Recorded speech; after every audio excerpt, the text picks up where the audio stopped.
Another curiosity. The church owns more than 3,000 acres in northwest Missouri where Mormons believe that Jesus will return for his second coming. Gordon Hinckley prefers not to talk about Jesus returning to Missouri or about sacred undergarments. He says that those points miss the point. He wants to portray Mormons as mainstream, not extreme. And for that, Hinckley has hired a Jewish-owned public relations firm. Mormons hiring Jews to help spread the word. Makes sense to Senator Orrin Hatch, but then he wears a mezuzah on a chain around his neck. A mezuzah is often put at the entrance to a Jewish home as a reminder of their faith. It's typical of Mormon people to love all people, but especially Jewish people. I wear a mezuzah just to remind me, to make sure that there is never another Holocaust anywhere. You see, the Mormon Church is the only church in the history of this country that had an extermination order out against it by Governor Lilburn Boggs of Missouri. We went through untold persecutions.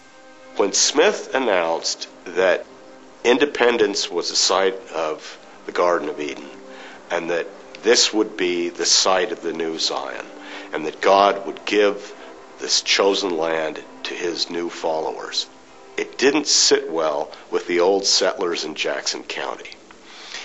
And many of them were very explicit about it. They said, we got along fine with the Mormons. We had no problem with them until Joseph Smith came along with these revelations and told us they were going to take all of our land. The extermination order. What a lot of people don't realize, it was first threatened by the Latter-day Saints. 3 months before, the extermination was ordered by Governor Lilburn W. Boggs. I'm not justifying it. I'm just saying you ought to see both sides. Section 98 of the Doctrine and Covenants is basically a law of retaliation, where God gives you permission to go hunt down and kill your enemies after the third offense. There's a little more about the extermination order. This is what Sidney Rigdon said in this famous 4th of July speech, and that mob that comes on us to disturb us, it shall be between us and them a war of extermination, for we will follow them until the last drop of their blood is spilled, or else they will have to exterminate us. For we will carry the seed of war to their own houses and their own families, and one party or the other shall be utterly destroyed.